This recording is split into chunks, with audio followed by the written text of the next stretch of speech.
નમસ્કાર બાળ દોસ્તો, મજામાં ને?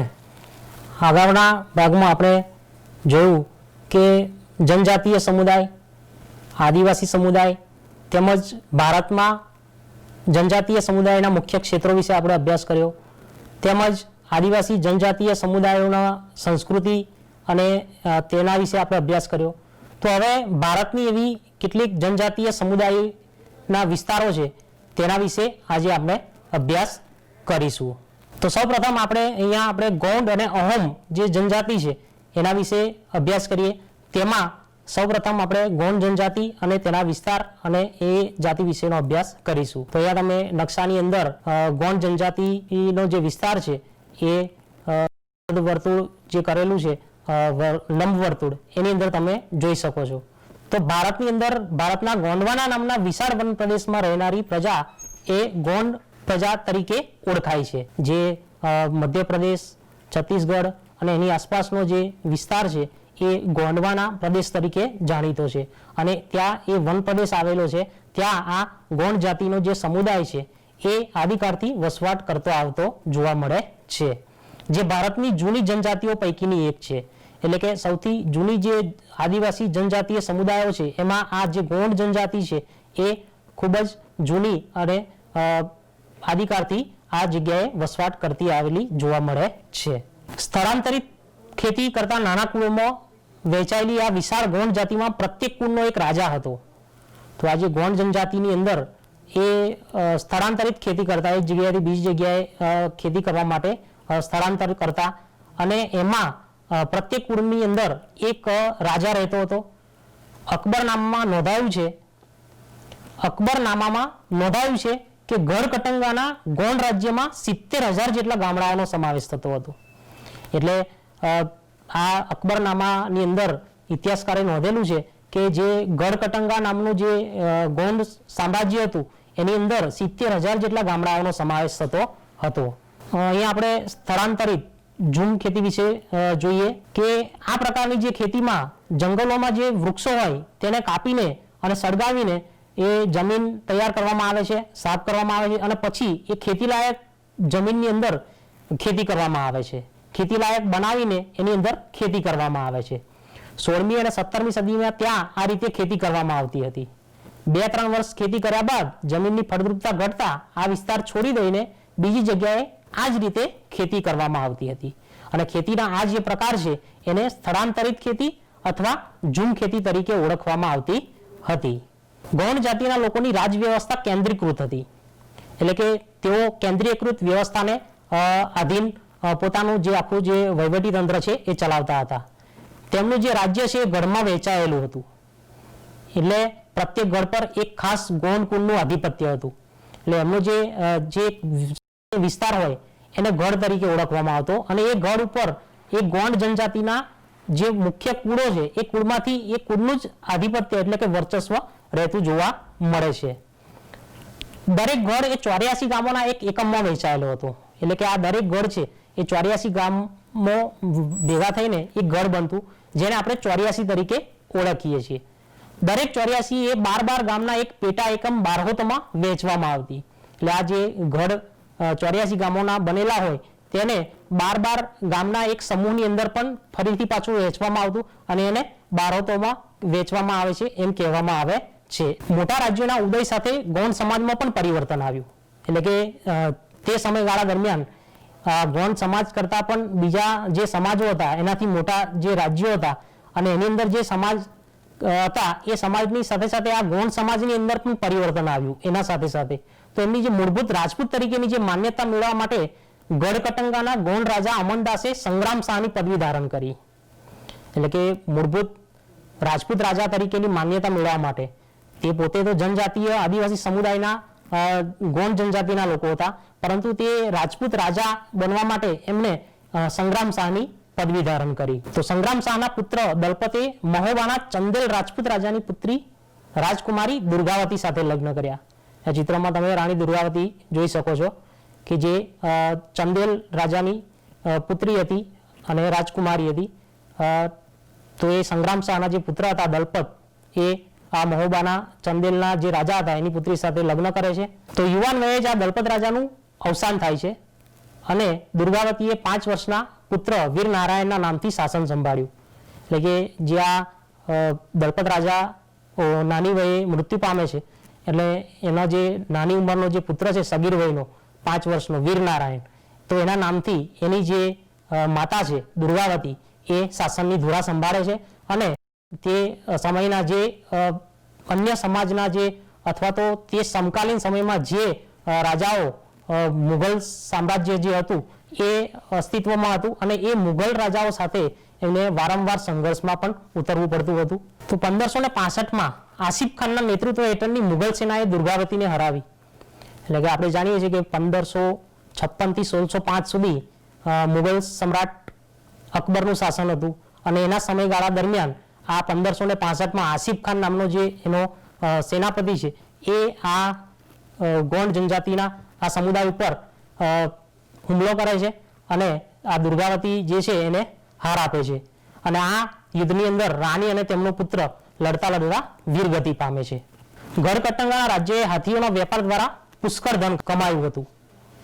એટલે કે તે સમયે આ જે ગઢકટંગા નામનું જે રાજ્ય હતું ત્યાં હાથીઓનો વેપાર પુષ્કળ પ્રમાણમાં ચાલતો હતો અને એના કારણે આમાં હાથીઓના વેપારથી આ જે મુઘલ સેના અથવા તો મુઘલ જે સામ્રાજ્ય છે એના જે રાજાએ આમાંથી ઘણું બધું વેપાર કરીને હાથીઓના વેપાર કરીને ધન કમાયું હતું. કટંગા પર વિજય મેળવી મુઘલોએ પુષ્કળ ધન અને હાથીઓ મેળવ્યા. મુઘલોએ રાજ્યનો મોટો ભાગ પોતાના નિયંત્રણમાં રાખ્યો, પરંતુ સંપૂર્ણ જે ગઢકટંગાનો જે રાજ્ય છે એની ઉપર એ સંપૂર્ણ આધિપત્ય સ્થાપી શક્યા ન હતા. જ્યારે બાકીનો ભાગ જે હતો એ વીર નારાયણના કાકા ચંદરશાહને આપ્યો. એટલે કે વીર નારાયણ એ જે દલપત રાજાનો જે પુત્ર હતો સગીર વયનો એ પણ મૃત્યુ પામે છે, એટલે એના જે કાકા છે એ ચંદરશાહને એ જે ગઢકટંગાનો જે બાકીનો જે ભાગ છે જેની ઉપર આ મુઘલ સેનાએ આધિપત્ય સ્થાપ્યું નહોતું એ ભાગ છે એને ચંદરશાહને આપી દીધું હતું. હવે ગઢકટંગાના પતન બાદ નિર્બળ બનેલ જે ગોંડ રાજ્ય હતું એ શક્તિશાળી બુંદેલો અને મરાઠાઓના આક્રમણ સામે ટકી શક્યું નહીં અને આ રીતે ગોંડ સામ્રાજ્યનું પતન થાય છે. હવે આપણે અહોમ વિશે અભ્યાસ કરીશું. તો અહોમ લોકોએ 13મી સદીમાં હાલના મ્યાનમારથી આવી અસમની બ્રહ્મપુત્ર નદીના ખીણ વિસ્તારમાં વસ્યા. અહીંયા તમે બ્રહ્મપુત્ર નદી નકશાની અંદર જોઈ શકો છો કે એનો જે ખીણ પ્રદેશનો જે વિસ્તાર છે, સૌપ્રથમ એ વિસ્તારમાં જ આ અહોમ જનજાતિના જે લોકો છે એ વસ્યા હતા અને ધીમે ધીમે આ જે અહોમ જનજાતિ છે એ ખીણ વિસ્તારથી આગળ વધીને આ જે તમને બાજુમાં નકશો દેખાય છે એ મોટા વિશાળ વિસ્તારમાં એ વિસ્તરી હતી. તેમને ભૂયા એટલે કે ભૂસ્વામી અથવા તો જમીનદારની જે જૂની રાજકીય વ્યવસ્થાને બદલી એક નવા રાજ્યની સ્થાપના કરી. એટલે ભૂયા એટલે ભૂસ્વામી એટલે જમીનના માલિક, જમીનદાર. જે આ જે પ્રથા હતી જૂની એને બદલીને એક નવી જ અને નવા જ રાજ્યની સ્થાપના કરી. 16મી સદીમાં ચૂંટીઓ ઈસવીસન 1523 અને કોચ હાજો ઈસવીસન 1581 આ જે બે રાજ્યો છે એને પોતાના રાજ્યમાં ભેળવીને અને આસપાસની જે જનજાતિઓ હતી એને જીતીને એક વિશાળ અહોમ રાજ્યની સ્થાપના કરી હતી. દારૂગોળા અને તોપનો પણ ઉપયોગ આ અહોમ જે જાતિના લોકો છે એ એમના સમયગાળા દરમિયાન કરતા હતા. તો અહોમ રાજ્ય એ બળજબરીપૂર્વક શ્રમ પર આધારિત હતું. જે લોકો પાસે રાજ્ય માટે બળજબરીથી કામ કરાવાતું તે પાઇક કહેવાતા. આપણે હાલના સમયમાં જોઈએ છીએ કે કોઈ પણ વ્યક્તિને આપણે બળજબરીપૂર્વક કામ કરાવી શકતા નથી. જો આપણે તેમ કરીએ તો એ કાયદાની દ્રષ્ટિએ આપણે ગુનો કર્યો કહેવાય અને એ ગુનો આપણે કરી શકીએ નહીં. પરંતુ આ અહોમ જનજાતિની વાત છે તો એમના સમયગાળા દરમિયાન આ બળજબરીપૂર્વક કામ કરાવાતું અને એ જે બળજબરીપૂર્વક કામ કરાવનાર જે વ્યક્તિ હતા એને આપણે પાઇક તરીકે ઓળખીએ છીએ. તો ગામમાંથી નિશ્ચિત કરવામાં આવેલા સંખ્યામાં પાઇક મોકલવાના રહેતા. એટલે કે જે ગામની વસ્તી હોય એને આધારે સંખ્યા નક્કી થતી અને એ રીતે પાઇક એટલે કે આ જે બળજબરીપૂર્વકના જે શ્રમ આધારિત લોકો છે એને મોકલવાના રહેતા. વસ્તી ગણતરીના આધારે વધુ વસ્તીવાળા જે વિસ્તારો હતા એમાંથી ઓછી વસ્તીવાળા જે વિસ્તારો છે એમાં લોકોને જે ખસેડવાથી અહોમ કોડનું જે હતું એ વિભાજન થઈ ગયું. એક બીજા જગ્યાએ સ્થળાંતર કરવાને કારણે જે વિશાળ સમાજ એકજૂટ થયેલો હતો એ ટુકડાઓમાં વિભાજિત થયો અને એના આ વિભાજનના કારણે એમનું જે જનજાતીય સમુદાય છે એ ધીમે ધીમે વિભાજન થવાને કારણે એમનું અસ્તિત્વ છે એ જોખમમાં આવ્યું અને ધીમે ધીમે એનું પતન થયું. 17મી સદીના પ્રથમ દશકામાં વહીવટી વ્યવસ્થા કેન્દ્રીકૃત બની. એટલે કે 17મી સદીનો જે પહેલો દશકો છે એની અંદર આ જે અહોમ જાતિનો, જેમાં આગળ આપણે જોઈ ગયા કે ગોંડ જનજાતિ કે જેમાં પણ કેન્દ્રીકૃત વ્યવસ્થા હતી, તો એવી રીતે આ અહોમ જનજાતિના લોકોની અંદર પણ આ જે વહીવટી વ્યવસ્થા, એમની જે વહીવટ હતો એ કેન્દ્રીયકૃત હતો. તો અહોમ જનજાતિના તમામ પુરુષો યુદ્ધના સમયે સેનામાં જોડાતા હતા. જ્યારે પણ એનાથી શક્તિશાળી પ્રજા સાથે અથવા તો શક્તિશાળી જન સમુદાય સાથે સંઘર્ષ કે યુદ્ધની પરિસ્થિતિ સર્જાતી, ત્યારે આ જે અહોમ જનજાતિના દરેક ઘરોમાંથી, તેમના સમાજમાંથી પુરુષ જે હતા એ બધા સેનાની અંદર જોડાતા અને એ યુદ્ધની અંદર ભાગ લેતા હતા. અન્ય સમયમાં તેઓ સિંચાઈ વ્યવસ્થા જેવા સાર્વજનિક કાર્ય કરતા. એટલે કે જ્યારે યુદ્ધની પરિસ્થિતિ તો બારેમાસ રહેતી નથી, કોઈક સમયે યુદ્ધનો સમય હોય છે અથવા તો યુદ્ધની પરિસ્થિતિ સર્જાતી હોય છે, તો એ સમયે એ યુદ્ધની અંદર જોડાતા. પરંતુ બાકીનો જે સમય છે એ સમયગાળા દરમિયાન એ સિંચાઈ અને ખેતી જેવા સાર્વજનિક જે કાર્યો છે એ કરતા હતા. અહોમ લોકોએ ચોખાની એટલે કે ડાંગરની ખેતીની નવીન પદ્ધતિઓ અમલમાં મૂકી. એટલે અહીંયા ચોખા જે ડાંગરની ખેતીની વાત છે, તો એમાં નવી જે પદ્ધતિ છે, પૂર્વોત્તર રાજ્યો છે એટલે ત્યાં વરસાદ પણ વિશાળ પ્રમાણમાં એટલે કે વધારે પ્રમાણમાં પડતો હોય છે, તો ત્યાં ખેતીમાં ડાંગરનો પાક સારો એવો થઈ શકતો હોય છે. એટલે આ જે ચોખાની જે ડાંગરની જે ખેતીની નવીન પદ્ધતિઓ પણ આ અહોમ જનજાતિના લોકોએ ત્યાં અમલમાં મૂકી હતી. અહોમ સમાજ એ કુળમાં વહેંચાયેલો હતો. તેમના કુળને ખેલ કહેવામાં આવતું, તો ઘણા ગામો પર આ ખેલનું નિયંત્રણ રહેતું. જેમાં આપણે અગાઉ જોઈ ગયા કે ગોંડ જનજાતિમાં ગઢ એ મુખ્ય કહેવાતો હતો. તો એવી રીતે અહીંયા અહોમ સમાજમાં કુળને મહત્વ આપવામાં આવતું અને એ કુળને ખેલ તરીકે ઓળખવામાં આવતું અને આ ખેલનું ઘણા બધા ગામો ઉપર નિયંત્રણ હતું. ખેડૂતને ગામના સમાજ દ્વારા આપવામાં આવેલ જમીન ગામ સમાજની સંમતિ વગર રાજા પણ પાછા લઈ શકતા ન હતા. એટલે જ્યારે અહોમ જનજાતિના લોકો જ્યારે પણ ગામના કોઈક એવી વ્યક્તિઓને જમીન દાનમાં આપતા અને ત્યારે એ જમીન ગામ સમાજની જે સંમતિ છે એના વગર રાજા પણ જો એને જમીનની માંગણી કરે તો એ પાછી મેળવી શકતા નહોતા. અહોમ લોકો જનજાતીય દેવતાઓ એટલે કે પ્રકૃતિના દેવતાઓની ઉપાસના કરતા હતા. એટલે અહોમ લોકો જે છે એ જનજાતીય દેવતાઓ એટલે કે પ્રકૃતિના દેવતાઓ છે કે જે સૂર્ય છે, વનસ્પતિઓ છે, બરાબર, એ જે દેવતાઓ છે એ પ્રત્યક્ષ સ્વરૂપે જોવા મળે છે એવા જે દેવતાઓ છે એની ખાસ ઉપાસનાઓ કરતા હતા. રાજા દ્વારા મંદિરો અને બ્રાહ્મણોને પણ જમીનનું દાન આપવામાં આવતું હતું. સીબીસી નામના રાજા ઈસવીસન 1714 થી 1744ના જે સમયમાં હિન્દુ ધર્મ ત્યાંનો મુખ્ય ધર્મ બની ગયો હતો. એટલે આ જે રાજાના સમયગાળા દરમિયાન આ હિન્દુ ધર્મ એ મુખ્ય ધર્મ બન્યો હતો. તો હિન્દુ ધર્મ અપનાવ્યા છતાં અહોમ રાજાઓએ પોતાની પરંપરાગત માન્યતાઓને સંપૂર્ણપણે છોડી નહીં. એટલે કે એમને હિન્દુ ધર્મ અપનાવ્યો, તેમ છતાં પણ જે અહોમ જે જાતિના લોકોનું જે પોતાની જે સંસ્કૃતિ હતી, પરંપરા હતી, માન્યતાઓ હતી, રીત રિવાજો હતા, એ સંપૂર્ણપણે એમને છોડ્યા નહીં અને હિન્દુ ધર્મને સંપૂર્ણપણે અપનાવ્યો પણ નહીં. એટલે કે મતલબમાં હિન્દુ ધર્મ અપનાવ્યો પરંતુ એમને પોતાની સંસ્કૃતિને પણ સાચવી રાખી અને એને ઉજાગર કરી. અહોમ સમાજ એ એક અત્યંત સુસંસ્કૃત સમાજ હતો. કવિઓ અને વિદ્વાનોને પણ જમીન દાનમાં આપવામાં આવતી હતી. એટલે કે તે સમયના જે સમાજની અંદર જે જનજાતીય સમુદાયના મુખ્ય નેતાઓ થઈ ગયા એ આવા જે લોકો હતા, જે વિદ્વાનો હતા, કવિઓ હતા, એ લોકોને પુરસ્કાર સ્વરૂપે જમીનો પણ દાનમાં આપતા હતા. નાટ્ય પ્રવૃત્તિને પ્રોત્સાહન આપવામાં આવતું. સંસ્કૃતની અગત્યની સાહિત્ય કૃતિઓનો સ્થાનિક ભાષામાં અનુવાદ કરવામાં આવ્યો હતો. કાલિદાસની કૃતિઓ છે, ભાસની જે કૃતિઓ છે, પછી રામાયણ છે, મહાભારત છે, આવા જે મહાન જે ગ્રંથો છે સંસ્કૃત સાહિત્યના, એને પોતાની સ્થાનિક ભાષાઓમાં એ અનુવાદ કરાવતા અને એ રીતે એનો ઉપયોગ કરવામાં આવતો હતો. અહીંયા આપણે જોઈ શકીએ છીએ કે બુરંજી આસામી ભાષાની અંદર જે ઐતિહાસિક પુસ્તક છે એનું ફ્રન્ટ પેજ જે મુખ્ય પાનું છે એ તમે જોઈ શકો છો. તો બુરંજી નામની જે ઐતિહાસિક કૃતિ છે એને પહેલા અહોમ ભાષામાં અને પછી આસામી ભાષામાં લખવામાં આવી હતી. હવે આપણે ગુજરાતની જનજાતિઓ વિશે અભ્યાસ કરીએ. ગુજરાતમાં ડાંગ અને અન્ય પૂર્વ પટ્ટીમાં આવ્યા જનજાતીય રાજ્ય જોવા મળતા હતા, જેમાં સંતરામપુર, દેવગઢ બારિયા તેમજ ડાંગની રાજ વ્યવસ્થા અને સંસ્કૃતિ વિશિષ્ટ હતી. અહીંયા તમે નકશાની અંદર પૂર્વ પટ્ટીમાં આવેલા જે જિલ્લાઓ છે એ જોઈ શકો છો. બનાસકાંઠા, સાબરકાંઠા, અરવલ્લી, પંચમહાલ, મહીસાગર, દાહોદ, નર્મદા, તાપી, ડાંગ, સુરત, આ જે બધા જિલ્લાઓ છે, નર્મદા જિલ્લો વગેરે જે જિલ્લાઓ છે, એની અંદર આ પૂર્વ પટ્ટીના જે જિલ્લાઓ છે ત્યાં આ જનજાતીય સમુદાય રહેતો હતો, પરંતુ એમાંથી આ સંતરામપુર છે, દેવગઢ બારિયા છે અને ડાંગની જે રાજ વ્યવસ્થા છે અને એની જે સંસ્કૃતિ છે એ વિશિષ્ટ હતી. ગુજરાતની જનજાતિ સમુદાયના તમાશા, ભવાડા અને ઠાકરીય જેવા નૃત્ય એ વિશ્વ વિખ્યાત થયા છે.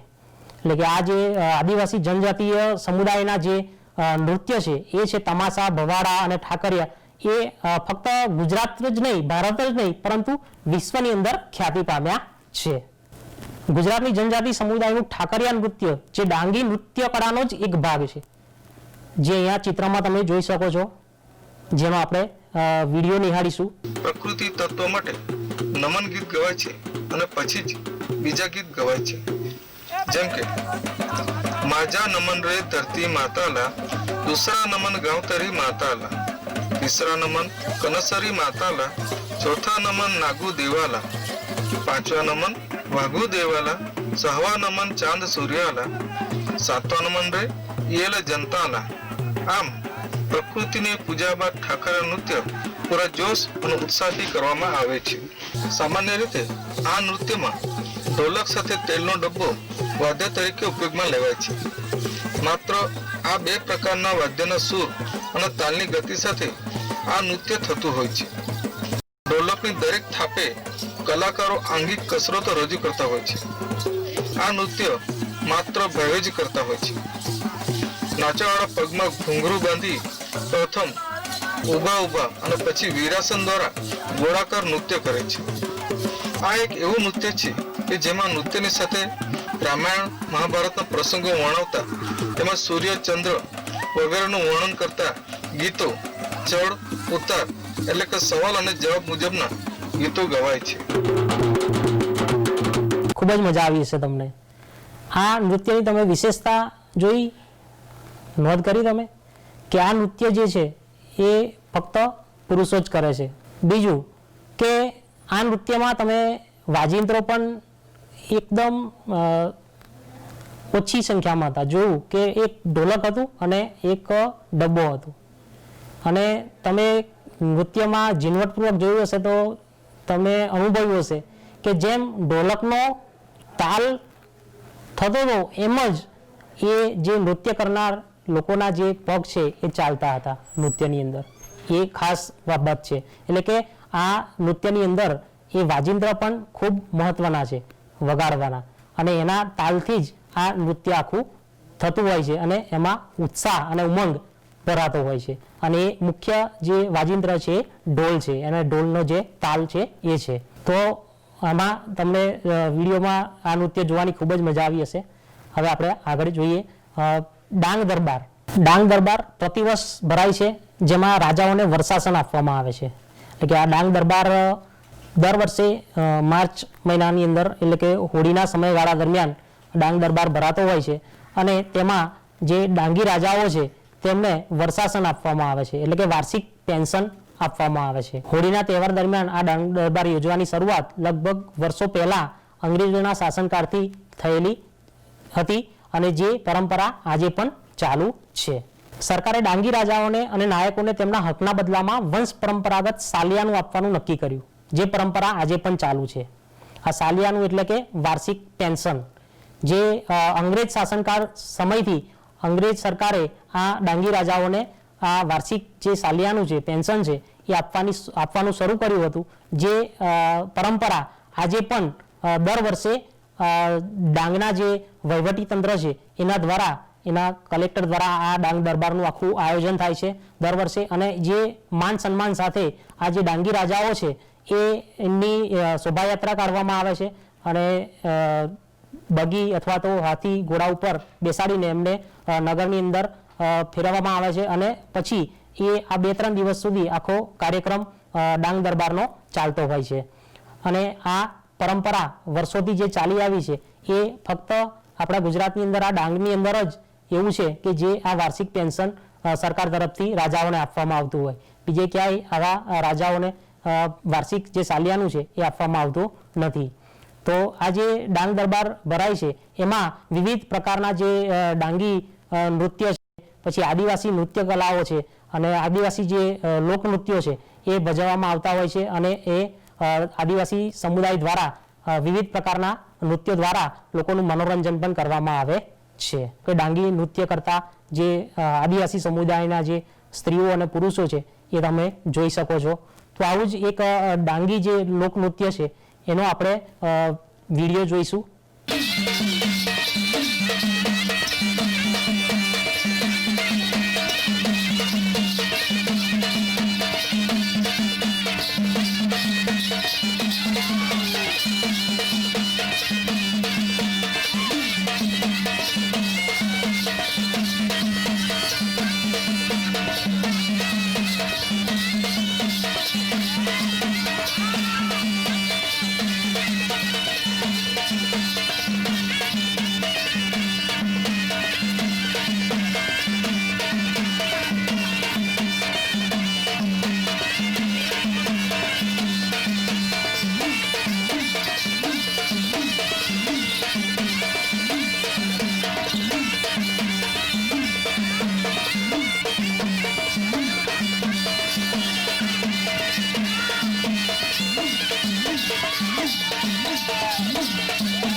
કેવું બાળકો, મજા આવી ને ડાંગી નૃત્ય જોવાની? તો આ ડાંગ જિલ્લાના આદિવાસીઓનું ડાંગી નૃત્ય હતું કે જે ડાંગી નૃત્યને ચાળો તરીકે પણ ઓળખવામાં આવે છે, જેમાં માડીનો ચાળો, ઠાકરિયા ચાળો વગેરે.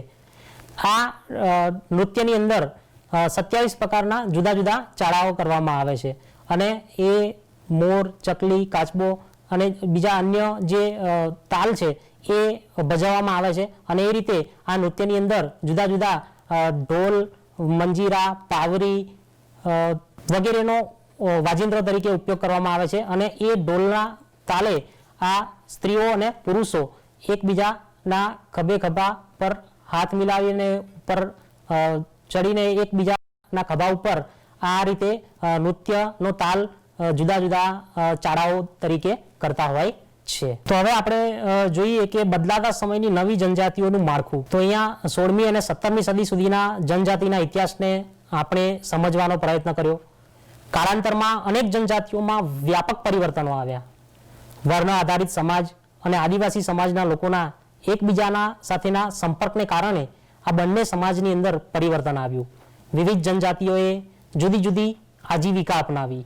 એટલે કે જે આ જનજાતીય સમુદાય હતો તે સમય જતાં કાળાંતરમાં એકબીજાના સંપર્કમાં આવવાને કારણે એ સમાજની અંદર પરિવર્તન આવ્યું અને જે વનની અંદર એટલે કે જંગલની અંદર અથવા તો જે દુર્ગમ સ્થળો છે, રણપ્રદેશ છે, ત્યાં વસવાટ કરતી આ જે આદિવાસી જાતિની જે જનજાતીય સમુદાય હતો એ સમુદાય હવે જે સ્થાનિક સમુદાય અને જે જાતિ આધારિત જે સમાજ છે એ સમાજના સંપર્કને કારણે અને એકબીજાના ઉપર આત્મનિર્ભર થવાને કારણે અને પોતાના જે સમાજના રૂઢિગત પરંપરાઓ છે, રીત રિવાજો છે અને જે સંસ્કૃતિ છે એને આદાન પ્રદાન કરવાને કારણે એકબીજાની અંદર હળીમળીને ચાલવાને કારણે આ જે સમાજની અંદર જે સાંસ્કૃતિક પરિવર્તન થયું એને આપણે આજે સમજવાનો પ્રયત્ન કર્યો. સમય જતાં તેમાંની ઘણી જનજાતિઓ અને જાતિ આધારિત સમાજનો ભાગ બની, એટલે કે જનજાતિઓ જે હતી એ અન્ય જાતિ અંદર ભળી ગઈ અને એ સમાજનો ભાગ બની ગઈ. જોકે ઘણી જનજાતિઓ હિન્દુ ધર્મ અને જાતિ વ્યવસ્થાથી મોટે ભાગે દૂર રહી, એટલે કે ઘણા જે એવા જન સમુદાયો હતા, આદિજાતિ જન સમુદાયો કે જે હિન્દુ ધર્મ અને જે હિન્દુ ધર્મને લગતી જે જાતિગત વ્યવસ્થા હતી, સમાજ વ્યવસ્થા, એ સમાજ વ્યવસ્થાથી મોટે ભાગે દૂર જ રહી અને એ દુર્ગમ વિસ્તારોમાં અને જે જંગલ વિસ્તારોની અંદર, પહાડી વિસ્તારોની અંદર જ પોતાની જે સંસ્કૃતિ છે અને જે સભ્યતા છે એ સાચવીને બેઠેલી જોવા મળે છે અને એ પોતે આ સમાજોથી હંમેશા દૂર જ રહી છે. કેટલીક જાતિઓએ સુસંગઠિત વહીવટી વ્યવસ્થા ધરાવતા મોટા શક્તિશાળી રાજ્યોની સ્થાપના કરી. આપણે અગાઉ જોઈ ગયા કે હોમ સ્ટેટ, હોમ જનજાતિનું જે રાજ વ્યવસ્થા હતી એ, પછી એની આગળ આપણે જોયું કે ગોંડ જનજાતિ કે જે મધ્ય ભારતની અંદર એક સુસંગઠિત અને વહીવટી વ્યવસ્થા ધરાવતી મોટી જનજાતિ હતી અને મોટા વિસ્તાર ઉપર એનું આધિપત્ય હતું, જેથી તેઓને તેમનાથી મોટા અને વધુ જટિલ સામ્રાજ્યો સાથે સંઘર્ષ ઊભો થયો. તો એ જે એમની વિસ્તાર છે એને વધારવા માટે ક્યારેક અથવા તો એમનાથી શક્તિશાળી જે સમાજ હતો અથવા તો જે પ્રજા હતી એની સાથે સંઘર્ષમાં પણ ઉતરવાનું થયું અને એના કારણે એમને સંઘર્ષ ઊભો થવાને કારણે એમનું જે સામ્રાજ્ય છે અથવા તો એમનું જે વર્ષોથી આધિપત્ય જે સ્થપાવેલું સામ્રાજ્ય છે એનું ધીમે ધીમે પતન પણ થયું. તો આપણે જોયું કે આજે હોમ અને ગોંડ જનજાતિ જે ભારતની મુખ્ય જનજાતિના વિસ્તારો હતા કે જેના વિશે આપણે અભ્યાસ કર્યો અને એ જે સમાજ અને સંસ્કૃતિ એમની કઈ રીતે આગળ વધી અને એમને એમનો સામ્રાજ્યનો કેવી રીતે વિસ્તાર કર્યો, તેમજ એમનું જે પ્રભુત્વ છે એ એક નાનકડા વિસ્તારમાંથી મોટા વિસ્તાર સુધી કેવી રીતે વિસ્તારિત કર્યું અને એમની જે સંસ્કૃતિ છે એ કેવી રીતે ઉજાગર કરી એના વિશે જોયું. આ ઉપરાંત આપણા જે ગુજરાતની અંદર આવેલા જનજાતિના જે વિસ્તારો છે અને એમાંય ખાસ કરીને જે સંતરામપુર, દેવગઢ બારિયા, જે ડાંગ છે એની જે આદિવાસી જનજાતીય સમુદાયનું જે સંસ્કૃતિ છે એને નિહાળવાનો અને વિડીયો દ્વારા સમજવાનો આપણે પ્રયત્ન કર્યો. આજે જે અભ્યાસ કર્યો એમાં તમને ખૂબ જ મજા આવી હશે. હવે નવા વિષય વસ્તુ સાથે ફરીથી મળીશું. આભાર.